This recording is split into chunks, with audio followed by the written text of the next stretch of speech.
What's up, my friends? What's up? This is Jamie Kennedy. This is Hate to Break It to You podcast. Are you liking? Are you subscribing? Are you going to my Patreon? Here's how it works. You get it on Patreon first. You're going to get it on bits throughout the week. And then you're going to get the full thing at the end. Now, also on Patreon, I'm going to put just content there that's just for Patreon. It's a very cheap deal because it's only $5. So I don't want to overcharge. Like Netflix is $16. Like they have billions of things. Like I just have me. So it's $5 for the month. I'll give you as much as I can. But like, this is a rant.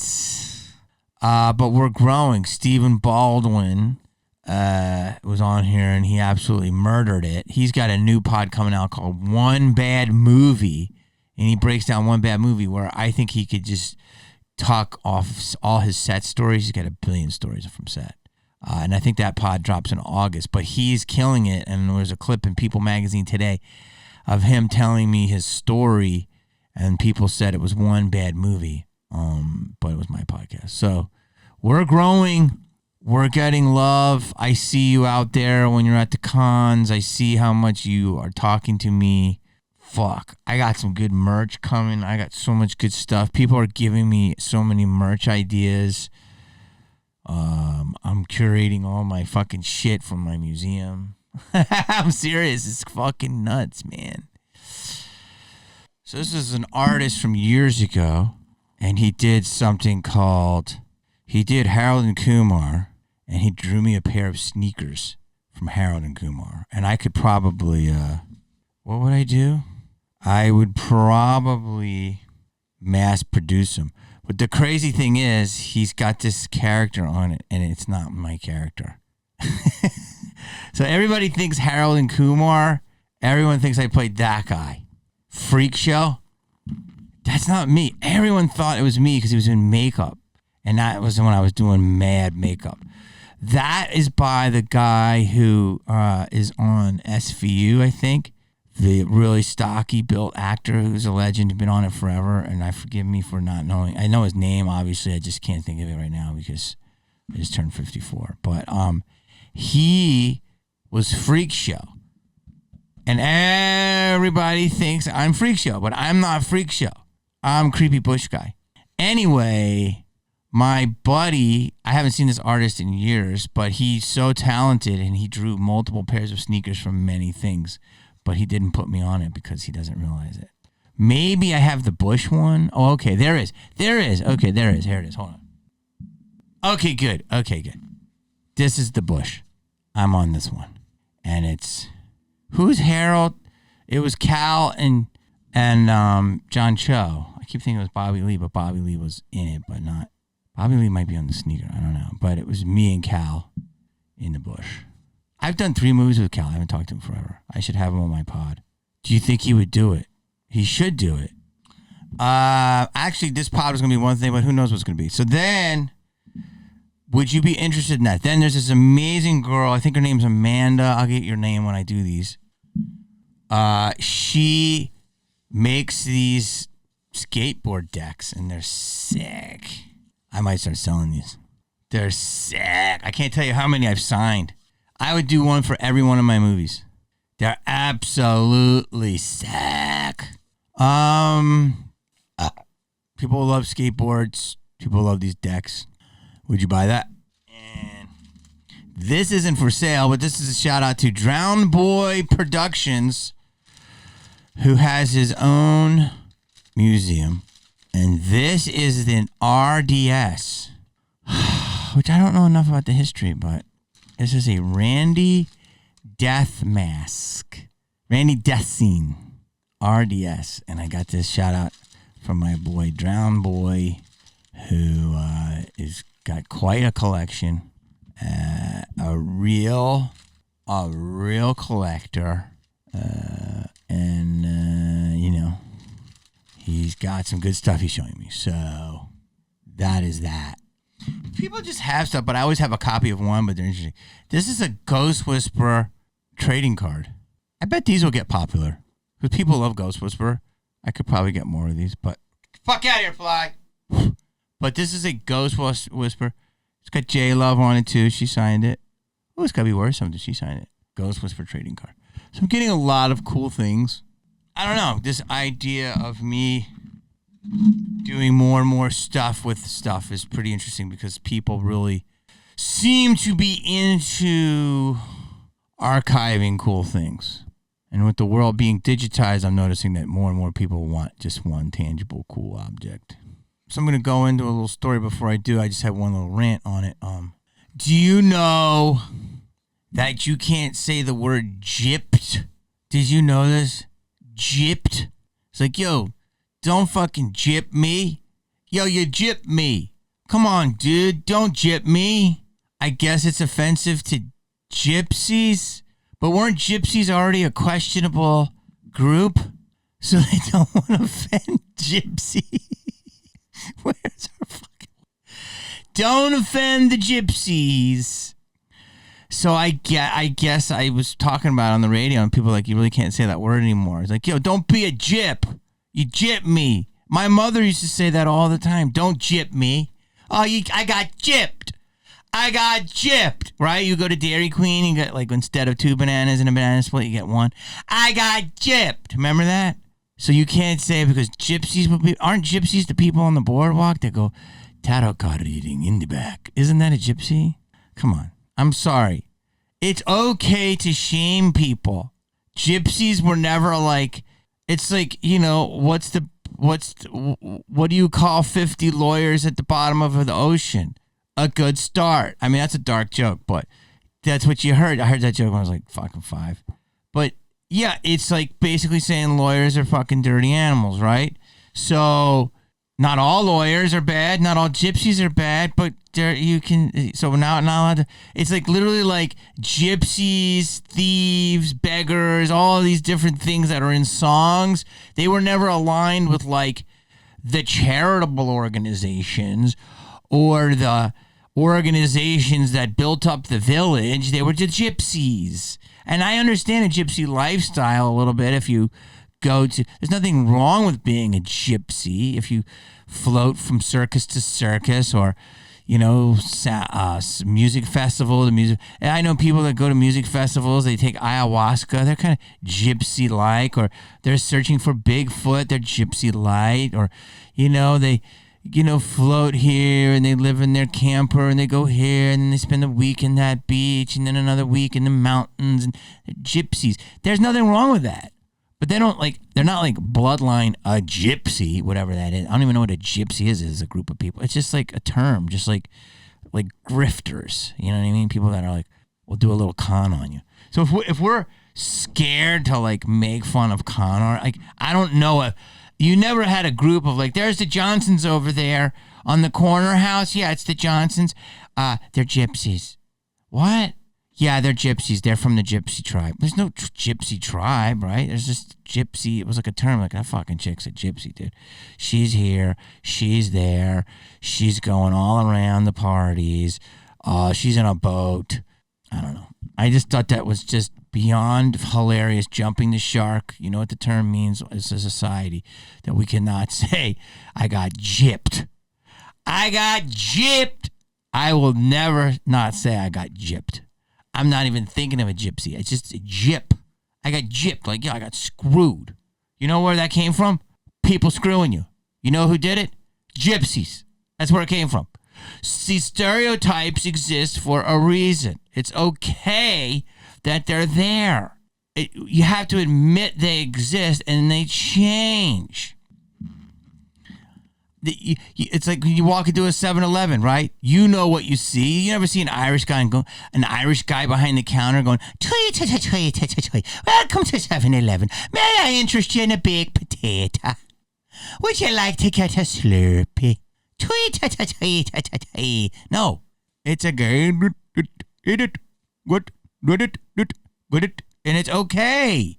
He's there.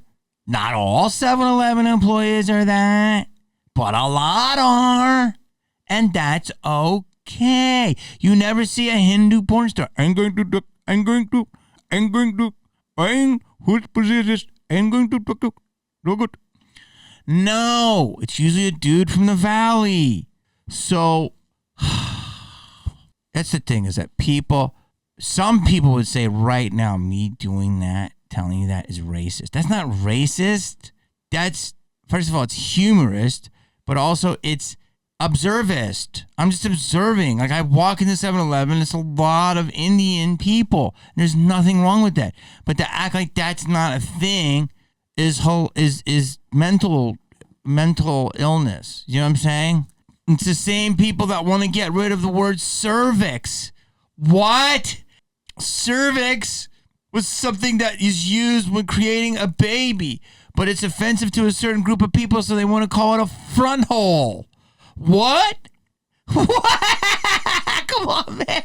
A front hole. That's not a joke. Hey, girl.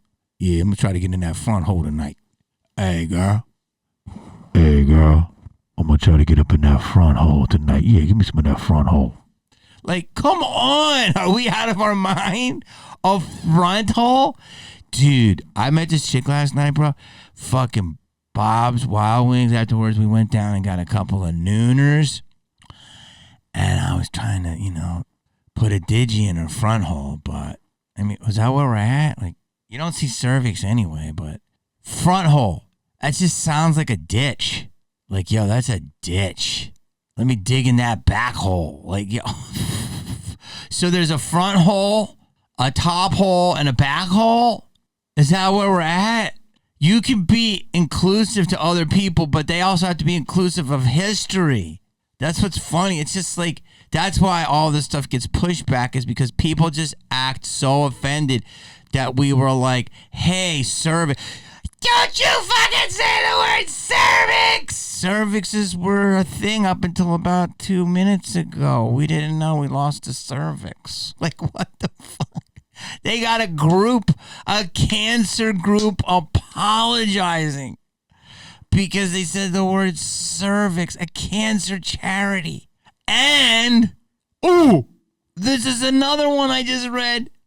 Oh my God, we fucking jumped. We lost the term cockpit. Cockpit. Do you know this? I want to say it's American Airlines. You can put the story up, or United. I don't know. In their training, they've taken out the term cockpit because they want to be inclusive to all genders and all sexualities. Okay? Get the fuck out of here, fly. Okay, what? Hold on a second.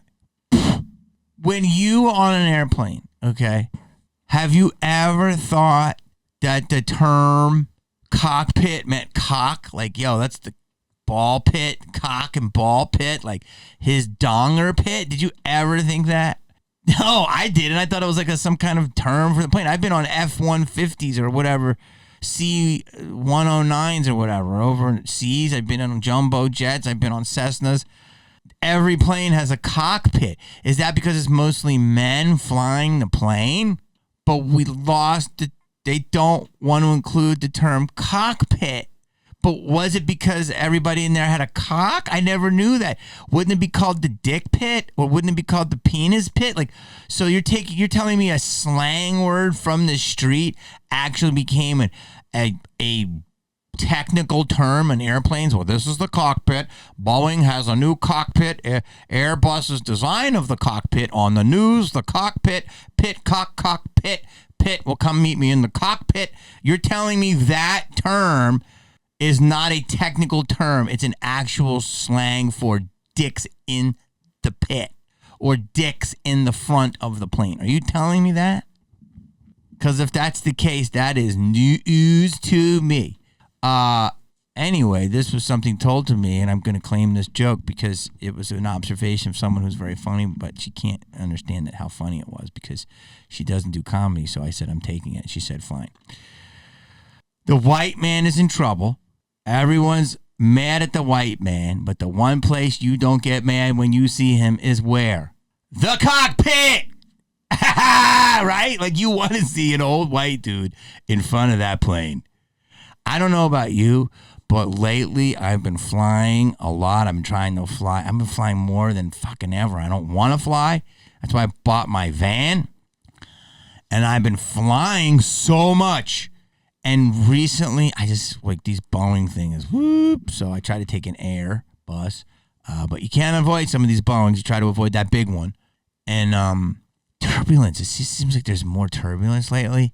And it's usually around the middle of the country. No offense, because I always land in Texas, but it's around Texas, Oklahoma. Once you see clouds, you hit that turbulence because of the different barometric air pressure stuff. And it's annoying when it's like 3:40 a.m. and you're just trying to like read or get a little sleep. And it's just like, it's just dark. You can't see shit. You're through a cloud and it's turbulence. And you're just like, you're 38,000 feet. So I don't know whatever plane it is. Maybe it's Delta. They have the thing where you can look on the back seat. I love that plane. And you can see the view, the same thing that the pilots in the cockpit have. And you can pick what you're looking at. And I watched the plane go from like 27 to 19, and they found new air pressure and all this stuff. And it was awesome. It was like, you want to find smooth air. But it gets pretty shaky, you know. And I was like, you know, I was with my chick, and she's like, that's just the one place where you always want to see an old white man is in that cockpit. But lately I have been, maybe DEI or whatever, but I have been seeing more female, and not just more female of different ethnicities. And we had a young Asian woman. I'd never seen that. She was pretty young, and we were flying and somewhere over Nebraska. This was a couple months ago. She's like, this is going to be bad. I'm just letting you know that there's a bad storm. I want to say it was American. And she's like, we're going to hit. But I had that monitor in front of me, so I felt like I could monitor it. And she's like, we're going to hit some bad turbulence. It's going to be about 25 to 30 minutes. And I'm going to go around it. I'm going to get us around. I'm going to do my best to avoid as much as I can, but I can't promise I'm going to avoid it all. And fuck, man. When we started, this is some of the worst turbulence I've had in my life. And it wasn't long, but it was like, imagine, my girl described it perfectly. It's like, imagine a kid takes a toy airplane and goes, whoosh, whoosh, whoosh, whoosh. Like, it's not supposed to move. A plane's not supposed to go, or like, it's okay to go, but we were like, I was like, what the fuck? How are we going to? And it was just white knuckling. And I'm not like that. Okay, I've flown on the other side of the world multiple times, and I am like, because of all this airplane talk, and maybe I see more on TikTok, I was like, and I was just looking at my monitor, and I keep the window open, and it's fine. I see the air. The problem is we're going through these little bit of misty clouds, and you know, you're seeing to the ground. I always like to be able to see the ground, and I like to see fields. And I'm like, okay, well, we could, if we had to, we could, you know, maybe glide down in there or land on some trees or all this shit. Or I actually look for water, and I'm like, okay, how long could I last if it was in the, you know, the cold water, and, you know, our people, and we float on our luggage. All the, you have all these thoughts, right? But when you're in the middle of the country, it's kind of weird, but kind of good, because you're like, okay, well, we're high up, but I see fields, I see a lot of corn, and you're like, okay, maybe we could just, but I mean, it's not going to stop. But you start thinking about all this stuff because, you know, you see engines on fire, wings flipping up, doors being pulled open, all this shit, which might be happening all the time, but because we can see everything at any moment now, we just see it. So maybe this has always been happening. And if you talk to my nephew, he's such a statistics guy that he's so statistical. He's like, he talks, he's got a funny accent. He's a mix of, the probability of, he's like an old British man, but he's not. The probability of a plane going down in the circumference is 1 in 0.37696. It's not his voice, but he's going along. He's almost ready to go to that part of his life. Like, he's a young Harry Potter who's older. And, he tells me that it's just like, so he just swears by air travel how safe it is, and tells me what to avoid in like other countries. There's certain smaller that don't have the same systems as our FAA, so those are the ones you have to kind of, the inner country travels in certain smaller third world countries. You got to be, be prepared for some of these planes, right? But I was just in Nantucket, man, and this dude, this fucking whatever it's called, little sea air, whatever. This dude, he had 8 of us on. Everybody had a different vibe on the plane. Some scared, some not. And we're flying over the ocean, so I'm like, there's so many scanners. It's 42-minute flight from mainland to there. If we went down, there's so many boats. It's cold as fuck, though. But I was like, it started bumpy for like 7 minutes, and it was so smooth. I couldn't believe it. Smoother than it should have ever been. And this dude was on there. It was crazy because it was a solo pilot, which I thought was weird. I always want to back up. And he was on this thing, sitting on the cockpit, and we were smooth, and he was just tapping it like changing the like he was like driving a 78 Dodge Dart, you know what I mean? And he's tapping at a red light. It was so funny. I'm like, this dude is so confident, and he's an old leathery white dude. I'm like, this dude makes this trip 5 times a day, 6 days a week. He's fucking so in control. But again, when you go in this part of the season to Nantucket, all those clouds, you got to go through some of these clouds, and it's like you're going through these beautiful clouds, but the pressures are different. So it's like but it was really smooth. And I guess when I see this old white guy, tapping it, I'm like, this guy's flown a lot of missions, and he was fucking got us there like boop. And going back to our young Asian friend, this lady, we had turbulence bad for like 4 minutes, and then it just was like this, which is kind of annoying because it's like for like another 30. But she was so good. Because if it could have been, we hit some bad turbulence. I mean, people went, "Wah!" Like everyone screamed. I was like, whoo. And you see all these videos. But I thought, this is a joke. This will come off probably like 7-Eleven again. So just get ready to get mad. But I thought, it's amazing. I love that she was the pilot because I've never seen a young Asian woman as a pilot in this country. And she wanted to fucking fly this mission right. So I could probably see her white knuckling it going, let's go. She beyond proved her capabilities beyond the shadow of a doubt, because she gave us proper warning, a good time frame, and she under promised and over delivered. I thought it was gonna be way worse, and it was bad for a few minutes, and then it got way better. Still nagging for a while, and at the end she had her cap on, which no one wears caps enough, and she's like, "Hello," and I go, "You're amazing going around that cloud." She's like, "Thank you." She was just so, but I thought it was kind of, to be honest, it felt like another day at the office for her. She was pretty chill about it. So my chick was like, when I see anyone other than an old white man in front of the plane, I get scared. Now that's funny. Some people are going to call her every dame in the book, but it's funny, and she's being honest. Is that funny or not? That's funny! Because you just know that the old grizzled fucking seabirds. But anyway, everyone's tripping out because DEI, is it going to be like, oh, are we just giving people jobs to be inclusive? Isn't the best person? So I assume that there's a lot of people from different genders, colors, creeds. I don't give a shit if you wear heels and you got a butt plug and you're in the middle of changing your shit. I don't care.